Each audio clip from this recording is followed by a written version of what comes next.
Und ich habe da gestanden und habe geguckt, wie diese Welle näher kam und sogar noch da gestanden, als sie sich gebrochen hat. Weil die war vielleicht 3-4 Meter hoch. Also die war auch gar nicht so bedrohlich, ne? Und als die sich brach, dahinter, da war die Wand. Die waren bestimmt dann 6 Meter hoch. Also das war nur noch, da hat man auch nicht mehr denken können. Ja? Seitdem weiß ich, dass wirklich alle Energie in einer so lebensbedrohlichen Situation einfach in dein erstes Chakra geht und dass du nur noch funktionierst. Dass du deinen Lebenswillen stimulierst und du funktionierst nur noch, du denkst nicht mehr. Ja, also ich habe mich dann umgedreht, bin gerannt, praktisch auf diese andere kleine Bucht zu, da stand auch meine Hütte. Wenn ich in die Hütte gegangen wäre, wäre ich auch jetzt nicht mehr hier. Dann würden wir das Interview nicht machen, weil die Hütte war natürlich dann weg, alles war weg. Ja, alles ist weggeschwemmt worden. Herzlich willkommen zu Phoenix Women. Mein Name ist Marie und ich freue mich sehr, dass du da bist. Ich teile heute eine Geschichte von Kerstin Wiechmann mit dir, die mein Vertrauen gestärkt hat, daran zu glauben, dass es möglich ist, schwere Erfahrungen zu überwinden und die eigene Geschichte mit neuen Augen zu sehen. Viele kennen Kerstin unter ihrem yogischen Namen Bibi Nanaki. Sie unterrichtet seit 22 Jahren Kundalini-Yoga und bildet Kundalini-Yoga-Lehrer und Lehrerinnen aus. Sie arbeitet freiberuflich als Konferenzdolmetscherin und begleitet Menschen als spirituelle Mentorin und Coachin auf ihrem Weg. Wenn du dich wirklich tief erfahren willst und bereit bist, den nächsten Schritt zu tun und mutig ins Unbekannte zu gehen, dann ist Kerstin die richtige Unterstützung für dich. In diesem Interview spricht sie darüber, wie sie einen der stärksten Tsunamis unserer Geschichte überlebt hat und wie sie es geschafft hat, die Spuren ihres Traumas zu heilen und letztlich sogar Dankbarkeit für diese Erfahrung zu empfinden. Ich glaube, dass in dieser Geschichte auch für dich einige Schätze liegen und ich wünsche dir, dass sie dich erreichen. 2004 war ich das zweite Mal auf einer kleinen Insel, Koh Phraya, in Thailand, also es ist auf der Seite, wo Phuket ist, aber weiter nach oben, Koh Budi und dann nochmal so eine halbe Stunde im kleinen Bötchen raus aufs Meer, also wirklich so eine kleine Mini-Insel. Also es war wunderschön da in diesem Ressort, auch Golden Buddha Beach. Und da bin ich halt 2004 mit meinem neuen Computer und wollte einen riesen Übersetzungsauftrag fertig machen, 4 Wochen halt, eine kleine Hütte gemietet und habe da auch Yoga unterrichtet, auf einer wunderschönen Yoga-Plattform zwischen 2 Stränden sozusagen. Und an dem Morgen des 26. waren wir da auch, die Sarah, eine andere Yogalehrerin und ich, haben da morgens unsere eigene Praxis gemacht, um 8 ungefähr und dann um 9 Uhr bin ich schwimmen gegangen, vorne am Hauptstrand. Also wir hatten so einen Hauptstrand und so eine kleinere Bucht, so die auch in die Mangroven reinging. Und vorne am Hauptstrand war ich schwimmen und um 9 Uhr ungefähr. Und das Wasser es ist nicht so weggezogen worden, sondern es war einfach absolut, es war spiegelglatt. Es ging keine Mini-Welle, gar nichts. Ich bin da ins Wasser reingegangen und habe so gedacht, wow, was für ein friedvoller Sonntag. Das weiß ich noch ganz genau, ja. Und es war einfach unglaublich friedvoll, ja. Und dann haben wir zusammen gefrühstückt, Sarah und ich, im Clubhaus um 10 Uhr. Saßen wir da noch und dann kam halt von diesem Hauptstrand, wo ich war, kam wie so ein Klang, wie so eine Detonation. Wirklich eine Detonation. Und dass also alle, die im Clubhaus waren, aber auch das ganze Personal aus der Küche und so, also alle sind automatisch einfach dahin gerannt, an den Strand. Und das muss die erste Welle gewesen sein vom Tsunami, die sich gebrochen hat, ohne aber an Land zu kommen. Ja, aber da war halt schon eine Wahnsinnskraft dahinter, sonst hätte es nicht so geknallt. Und dann standen wir da und waren irgendwie so ein bisschen, glaube ich, auch wie hypnotisiert, ich sag mal von der Schönheit, weil du am Horizont gesehen hast, wie sich eine Welle aufgebaut hat. Der ganze Horizont. Wie so eine Norwegermähne. So sah das aus. Und dann haben wir da gestanden, haben dem zugeguckt, diesem Schauspiel. Und es gab so unterschiedliche Reaktionen, als die Welle näher kam. Ne? Manche haben halt gesagt, komm, wir müssen auf den Hügel. Wir hatten so einen kleinen Hügel bei uns auf der Insel. Den Affenhügel und noch einen anderen Mini-Hügel. Und andere haben gesagt, boah, endlich mal eine geile Surfwelle und so. Also es war völlig unterschiedlich und man konnte das gar nicht so einschätzen. Und ich habe da gestanden und habe geguckt, wie diese Welle näher kam und sogar noch da gestanden, als sie sich gebrochen hat. weil die war vielleicht 3-4 Meter hoch. Also die war auch gar nicht so bedrohlich, ne? Und als die sich brach, dahinter, da war die Wand. Die waren bestimmt dann 6 Meter hoch. Also das war nur noch, da hat man auch nicht mehr denken können. Ja? Seitdem weiß ich, dass wirklich alle Energie in einer so lebensbedrohlichen Situation einfach in dein erstes Chakra geht und dass du nur noch funktionierst. Dass du deinen Lebenswillen stimulierst und du funktionierst nur noch, du denkst nicht mehr. Ja, also ich habe mich dann umgedreht, bin gerannt praktisch auf diese andere kleine Bucht zu, da stand auch meine Hütte. Wenn ich in die Hütte gegangen wäre, wäre ich auch jetzt nicht mehr hier. Dann würden wir das Interview nicht machen, weil die Hütte war natürlich dann weg. Alles war weg. Ja, alles ist weggeschwemmt worden. Und die Sarah ist zum Glück, die andere Yogalehrerin, vor mir gelaufen und vor mir auf einen Baum geklettert. Auf eine Palme. Und auf einmal war bei mir so wie so ein innerer Klick. Ah ja, klar, ein Baum. Aber jetzt nicht, dass ich das gedacht hätte, sondern einfach nur ganz schnell. Es geht alles rasend schnell. Und ich hatte im Grunde diese Welle an den Fersen, kannst du sagen. Also die war wirklich hinter mir, die rannte hinter mir her oder ich rannte vor ihr weg, wie auch immer du das nennen willst. Ja. Und dann stand da auch zum Glück ein stabiler Baum, halt auch zum Glück keine Palme, sondern ein stabiler Baum und frag mich nicht wie, wenn ich mir heute Bäume im Wald anschaue, weiß ich nicht mehr, wie ich auf diesen Baum gekommen bin. Oder ich gucke mir jetzt die Bäume an und denke so, wie bin ich da hochgekommen? Ja, ich saß jedenfalls ruckzuck irgendwie auf 3 Meter in so einer Astgabel. Und in dem Moment, wo ich mich am Baum festhalten konnte, kam dann die Monsterwelle. So, also so hat es mich geschüttelt am Baum. Ja? Und dann, ich habe mich am Baum festhalten können zum Glück und habe dann hochgeguckt und dann war so ein knapper Meter Wasser über mir. Und dann schwamm halt Holz und alles Mögliche da oben. Ne? So. Und dann habe ich halt hochgeguckt und in dem Moment so meinen letzten bewussten Gedanken so projiziert und der war auf Englisch, der war so, I will have to breathe again. Ich werde wieder atmen müssen. Das weiß ich noch ganz genau. Das war wie so eine, ich glaube, das war meine laserstrahlartige Projektion, die ich ins Universum geschickt habe. I will have to breathe again. Ja, mit der Kraft meines ganzen Lebens. Das war der letzte Gedanke. Und danach war ich dann halt, ich sag mal, in einer Blase aus Licht, aus Frieden, alle meine Lehrer und Gurus waren da. Ja. Es war unglaublich. Es war total friedvoll. Ich habe auch körperlich nichts mehr gemerkt oder so. Also ich bin ziemlich sicher, dass ich in dem Moment aus dem Körper rausgegangen bin. Oder sonst, ich weiß es nicht, weil ich habe mich ja gleichzeitig festgehalten im Baum. Also irgendwas, es ist schon verrückt, ja. Aber ich war auf alle Fälle eine Zeit lang auch in dieser Blase aus Licht. Und dann, manchmal sage ich, es war Gottes Hand. Manchmal denke ich, es war vielleicht die nächste Welle, die kam. Irgendwas hat mich im Baum, wo ich ja vorher auf 3 Meter saß, hat mich nach oben gedrückt. Sodass ich dann so auf 6 Meter ungefähr war. Aber immer noch im Baum. Ne? Also schon verrückt irgendwie, dass es mich da nicht weggehauen hat, sondern ich war immer noch im Baum und war dann aber so hoch, dass ich über dem Wasser war sozusagen. Also dass ich wieder gucken konnte, atmen konnte natürlich vor allem. Ne? Und dann war halt sofort das Schutzmantra aus dem Kundalini-Yoga da, Ad Griname, Jugat Griname, Sad Griname, Siri Guru Devanam. Ich habe das total monoton wiederholt, einfach nur, um meinen Geist, sag ich mal, auf Spur zu halten, damit er nicht verrückt wird. Ne? Ich glaube, wenn man in so einer Situation sowas Kraftvolles wie so ein Mantra nicht hat, dann kann der Geist auch ausflippen. Also, und ich habe halt das Gefühl gehabt, es gibt mir ganz viel Kraft. So, einfach um irgendwie funktionstüchtig zu bleiben. Ja? Und dann musste man halt oben gucken, dass man nicht irgendwie von einem Dach oder einem Kühlschrank irgendwie wieder zermatscht wurde, gegen den Baum gedrückt wurde oder so. Also da schwamm einiges rum und dann kam, also das Wasser war halt in diese kleine Bucht und in die Mangroven reingegangen und dann kam es zurück. Und dann kam diese ganze Sogwirkung des Wassers natürlich wieder raus Richtung Ozean.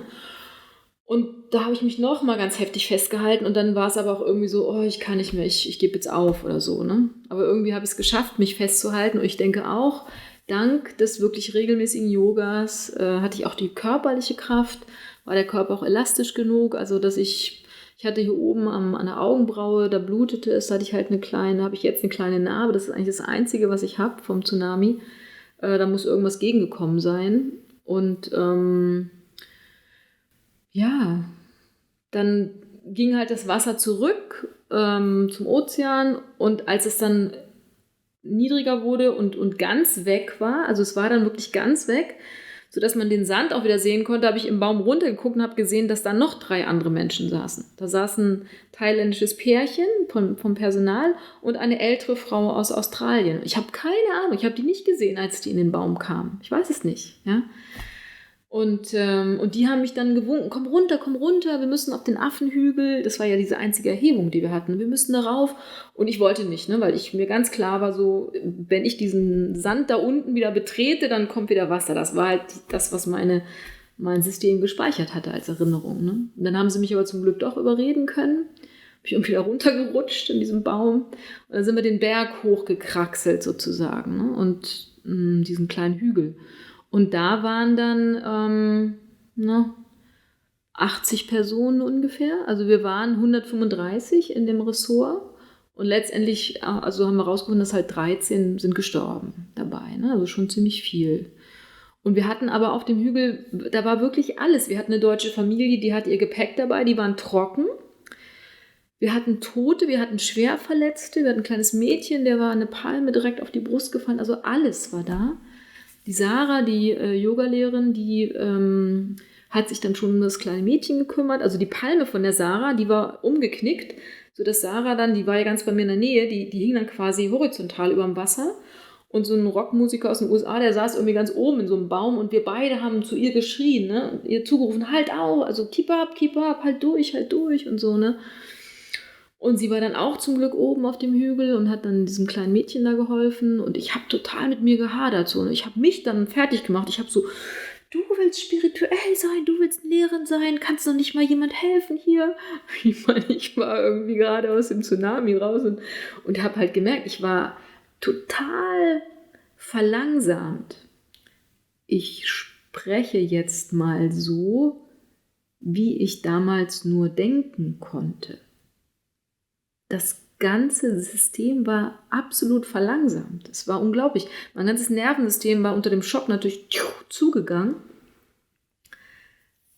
Und ich habe dann irgendwie so gedacht, ja, wie soll ich denn jemals wieder dolmetschen können, wenn ich jetzt so langsam nur denken kann? Ne? Solche Gedanken kommen dann halt. Also es war verrückt, dass ich mich dann auch selber noch gegeißelt habe, dass ich niemandem helfen konnte in dem Moment. Ja? Und ich habe dann halt da gesessen und habe einfach erstmal mich selber beobachtet und und so nach und nach kam ich dann wieder zu mir und dann kam die Sarah auch rüber und dann waren halt die ganzen, also ich sag mal so, die erste Welle kam ungefähr um 10, also das alles, was ich erzählt habe gerade, war ungefähr von 10 bis 12, so, vormittags. Und dann war oben auf dem Hügel ein Engländer, der hatte noch sein Handy sogar und dann habe ich gesagt, bitte lass mich meine Eltern anrufen. Dann habe ich halt das Handy genommen und habe zu Hause angerufen und das war halt der 2. Weihnachtsfeiertag, habe ich immer so ein Telefondate mit meiner ganzen Family und dann habe ich meiner Mutter nur so ins Ohr geschrien, egal was ihr Nachrichten hört, es geht mir gut, so, und sie hat das gar nicht so richtig verstanden, es war da ja irgendwie 7 Uhr morgens oder so, sie hat natürlich noch nichts gesehen und dann hat sie so nur gesagt, ja, wir rufen dich dann heute Nachmittag an. Und ich so, ihr könnt mich nicht anrufen, ihr habt eine große Welle gegeben, hier gibt es kein Telefon mehr. Boom, hab aufgelegt, weil er natürlich auch telefonieren wollte. Ne? Dann hat mir meine Mutter danach erzählt, dann haben sie erstmal überhaupt die Nachrichten angemacht, haben dann die ersten Bilder gesehen. Und dann haben die sich natürlich zu Tode erschrocken. Die wussten auch gar nicht genau, wo ich war. Und dann waren die so heilfroh, dass sie meine Stimme gehört hatten, dass ich ihnen gesagt habe, es geht mir gut. Ja. Oh je. Naja, dann haben wir halt die ganze Nacht da auf dem Hügel verbracht und es war immer das Gerücht, so jetzt kommt noch eine Welle und die ist noch höher als die erste und dann wäre auch der Hügel weg gewesen. Also diese Angst war immer da. Es war Vollmond in der Nacht und ich weiß noch ganz genau, jedes Mal, wenn das wieder ein bisschen lauter wurde, das Meer, also es war schrecklich. Ich liebe den Klang des Meeres, ja, aber in der Nacht das Meer zu hören, war einfach der Horror. Ja, es war schrecklich. Und es gab aber auch noch sehr berührende Momente. Auch dann bin ich halt nachmittags irgendwann, an dem gleichen Tag noch nachmittags mit der Sarah, haben wir so Erste-Hilfe-Sachen auf den anderen Hügel rübergebracht. Und dann da die Menschen zu erleben, die auf dem Hügel waren, also eine schwedische Familie, die total auseinandergerissen worden war, also ganz dramatisch. Dann haben wir unten das alles gesehen, das ganze Haupthaus war weg, die meisten Häuser waren weggerissen, also dann hat man erstmal auch die Zerstörung gesehen. Der Safe, der war irgendwie nicht weggeschwemmt worden, der war nur umgekippt, war offen. Dann habe ich da so praktisch meinen Plastikbeutel mit meinem Pass und Ticket und Geld rausnehmen können. Also die waren gerade dabei, das alles einzusammeln und hatte also diese Sachen. Alles andere war weg. Es war auch ein verrücktes Gefühl, wirklich nur noch das zu haben, was du auf dem Leibe trägst, also in der Situation. Dann habe ich irgendwie einen linken Badelatschen gefunden von irgendjemand anders und war total happy, weil es auf dem Hügel so steinig war, dann ein Badelatschen zu haben. Also ganz verrückt, ne? So komplett minimalisiert alles. Ne? Und dann haben halt manche Leute alles, was noch irgendwie in Dosen, Flaschen, ess- und trinkbar war, zusammengesammelt, Decken und so weiter, haben das alles auf diesen kleinen Hügel raufgebracht. Wir waren da oben wirklich wie so ein kleines Flüchtlingscamp. Und manche haben, das werde ich nie vergessen, das waren die schönsten kleinen Mini-Canapés, die wir je gegessen haben. Ja? Ein Cracker, ein kleines Stückchen Thunfisch und eine Olive. Mit einem Tablett haben das welche rumgetragen. Ja? Ich kriege jetzt noch Gänsehaut und könnte heulen, weil das einfach, wir waren wirklich dort eine Schicksalsgemeinschaft.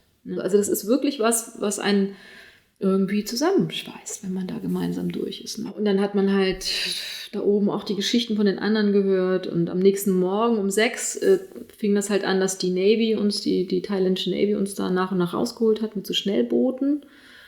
Also irgendwie konnten die unsere Koordinaten durchgeben, haben uns dann gefunden. Wir hatten dann mit riesen Stoffen irgendwie ein Kreuz gelegt für die Hubschrauber, damit die uns überhaupt sehen, weil um uns herum, es war ja die Inseln, waren ja nicht mehr zu erkennen wie früher. Also es war ja nur noch Meer eigentlich um uns rum. Und die Hubschrauber haben uns auch zu Anfang gar nicht gesehen. Also wir haben da wirklich gestanden wie so Robinson Crusoe und gewunken und alles und bitte findet uns. Also die Vorstellung wäre schrecklich gewesen, nicht gefunden zu werden. So, ne? Und ich habe aber auch wirklich so meinem System an dem Abend auch gesagt, hör zu, alles okay, das geht uns gut. Es kann sein, dass wir jetzt, so habe ich so mit meinem Körper gesprochen, habe gesagt, kann sein, dass wir jetzt 3 Tage, 3 Nächte nichts zu essen, zu trinken haben. Es ist okay. Wenn wir Durst haben, nehme ich einen Stein in den Mund oder so, ist alles gut. Ich habe auch wirklich gemerkt, wie der total runtergefahren ist. So, ja? Also es war ganz spannend, auch so das körperlich zu erleben, wie du mit deinem Körper sprechen kannst. Ja? Der ist nicht irgendwas von außen ausgeliefert, sondern du über deinen Geist bestimmst deinen Körper und den Zustand deines Körpers. Das war auch eine ganz wichtige Lektion. Ja, und dann haben sie uns halt an Land gebracht, nach Kudabudi. Und dann sind wir erstmal ins Krankenhaus gekommen. Und die Thais, die haben so ein Wort, das heißt Fanuk, das heißt Spaß haben. Ja, so. Der Arzt, der mich da untersuchte, meine Navi an der Augenbraue, seine erste Frage war, und wann kommst du wieder, um zu tauchen? Und ich konnte es gar nicht fassen. Ich habe gesagt, ja, ich komme wieder, aber nur, wenn du hier oben das nicht nähen musst oder so. Ne? Und musste auch nicht nähen, das war gut. Also es war unglaublich. Die haben trotzdem noch Späße gemacht. Ne? Und was mich so berührt hat, war, dass das für die Thais war das die schlimmste Vorstellung, dass du ihr Land jetzt hassen würdest, wegen des schrecklichen Tsunami und dass du nicht mehr zurückkommen würdest. Ja? Und es war, also diese Thailänder zu erleben mit ihrem gelebten buddhistischen Mitgefühl, das war unglaublich. Dann sind wir vom Krankenhaus, in einen buddhistischen Tempel gebracht worden. Da haben die buddhistischen Mönche wirklich wie eine Meditation ganz stoisch einen Holzsarg nach dem anderen gefertigt für die Thais, die halt sofort verbrannt wurden, nachdem sie von einem Familienangehörigen identifiziert wurden. Die Westler sind halt dann erst in diese Kühlhäuser gekommen. Und dann, also das hat mich sehr beeindruckt, muss ich sagen, wie die Mönche das einfach gemacht haben. Ja? Und dann aber auch die Hilfsbereitschaft der Thais. Es waren Berge von Klamotten schon in den Tempeln. Da waren halt Westler und Thais, wir waren alle zusammen. Da gab es auch keine Unterschiede mehr oder so. Ne? Wir hatten sofort warmes, abgepacktes Essen. Wir hatten sofort alle eine Wasserflasche. Und dann hat man erstmal im Fernsehen die Bilder gesehen. Und dann habe ich so gedacht, wie? Da bin ich gerade lebend rausgekommen, das gibt's ja gar nicht. Ne? Also es war schon, war schon sehr aufregend. Also ich habe gemerkt, wie klein und machtlos wir sind als Menschen. Dass wir immer glauben, wir können uns die Natur untertan machen und das ist völliger Quatsch. Ja? Also die bestimmt uns immer noch, egal wie viel Technologie wir haben. Es ist für mich dann klar gewesen, dass der liebe Gott noch einen Plan mit mir hat. Also, dass er anscheinend ganz zufrieden ist mit dem, was ich mache. Und dass er vielleicht möchte, dass ich damit weitermache. Also das war so eine ganz tiefe Gewissheit. Sonst hätte er mich einfach mitgenommen auf die andere Seite, sage ich jetzt mal. Ja? Ich habe dann so ein bisschen noch so, ich sag mal, kokettiert und habe dann manchmal so gedacht, oh Mensch, hättest du mich nicht noch ein bisschen weiter mit rübernehmen können? Dann hätte ich so eine Nahtoderfahrung gehabt, dann hätte ich alle meine Lektionen im Leben verstanden und dann wäre ich mit diesem Wissen zurückgekommen. Dann habe ich auch gedacht, mein Gott, jetzt hör aber mal auf. Ja? Das ist ja wohl sehr froh, dass du da so durchgekommen bist, wie du durchgekommen bist. Ja? Und ich habe wirklich auch dank meiner ganzen Unterstützung durch die Lehrer und so, habe wirklich auch ziemlich bald danach gemerkt, okay, ich habe natürlich mich zu Anfang gefragt, ja, was muss ich denn karmisch Schlimmes in einem früheren Leben gemacht haben, dass mich das Karma jetzt so bestraft. Also ich habe es natürlich erst als Bestrafung gesehen für irgendwas. Und dann habe ich aber auch dank so der Unterstützung meiner Lehrer auch so gesehen, nee, Moment mal, das war im Grunde a blessing in disguise, also ein Segen, der verkleidet kam, vermummt kam vielleicht, ja, also weil ich einfach durch diese ganze Erfahrung einmal ja auf meinem Weg, muss ich sagen, sehr bestätigt worden bin. Mir die Kraft des Kundalini-Yoga ganz deutlich vor Augen geführt wurde. Also, dass ich mental durch das Mantra so unterstützt war, dass ich da auch, ich sage jetzt mal, ohne mentale Traumata irgendwie rausgekommen bin, dass ich physisch, kraftvoll, elastisch genug war, um dann nicht körperlich verletzt zu sein, beim auf den Baum klettern, beim Runterkommen vom Baum, beim Wegrennen, dass ich danach die Unterstützung hatte durch Nanak Dev Singh auch, der den Gong, halt den Heilgong für mich gespielt hat, in 5 Sessions praktisch mir das Trauma des Tsunami aus der Aura, wirklich den Abdruck des Traumas aus der Aura rausgeholt hat. Das habe ich gemerkt. Also die erste Session war halt einfach wirklich wie, wir haben Rebirthing-Yoga-Kriyas gemacht aus dem Kundalini-Yoga plus Gong. Ja, und es waren noch andere Menschen mit dabei, um das Feld zu halten. Aber es war im Grunde auf mich ausgerichtet. Und die erste Session, der Gong, der wird riesig laut und der war natürlich, als wäre es der Tsunami nochmal, das war völlig klar.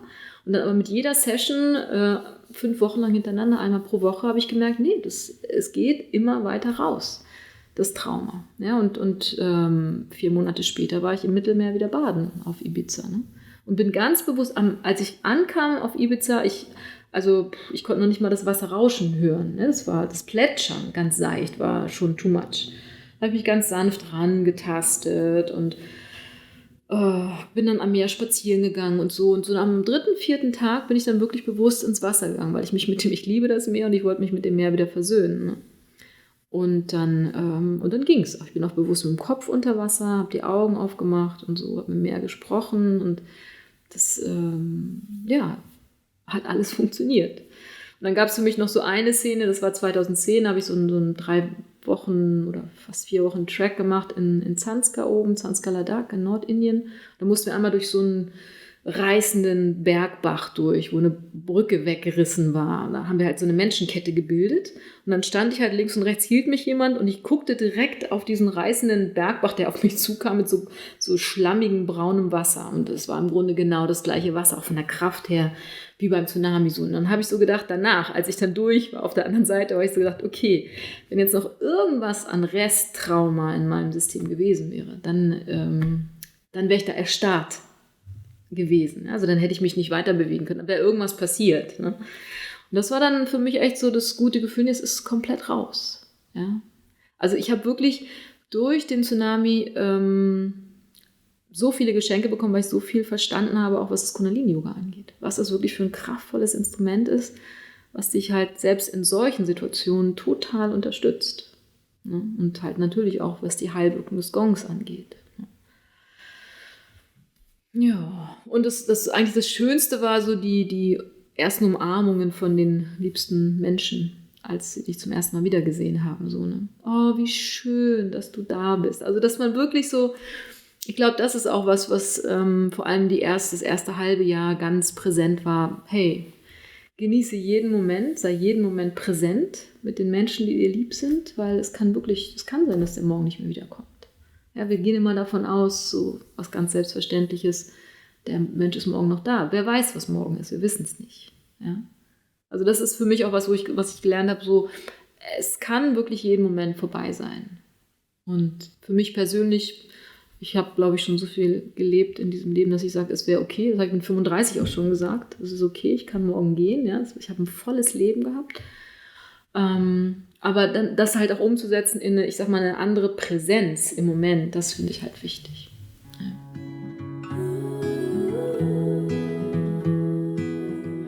Ich danke dir für deine Zeit und deine Aufmerksamkeit. Und ich hoffe, dass dich Kerstins Geschichte daran erinnert, wie kostbar unsere Lebenszeit ist und dass es möglich ist, stärker aus schwierigen Erfahrungen hervorzugehen.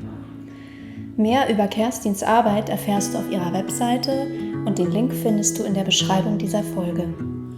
Das war die erste Folge von Phoenix Women und wenn du das nächste Interview hören möchtest, abonniere gerne meinen Kanal. Bis dahin wünsche ich dir eine schöne Zeit und Vertrauen in deinen Weg.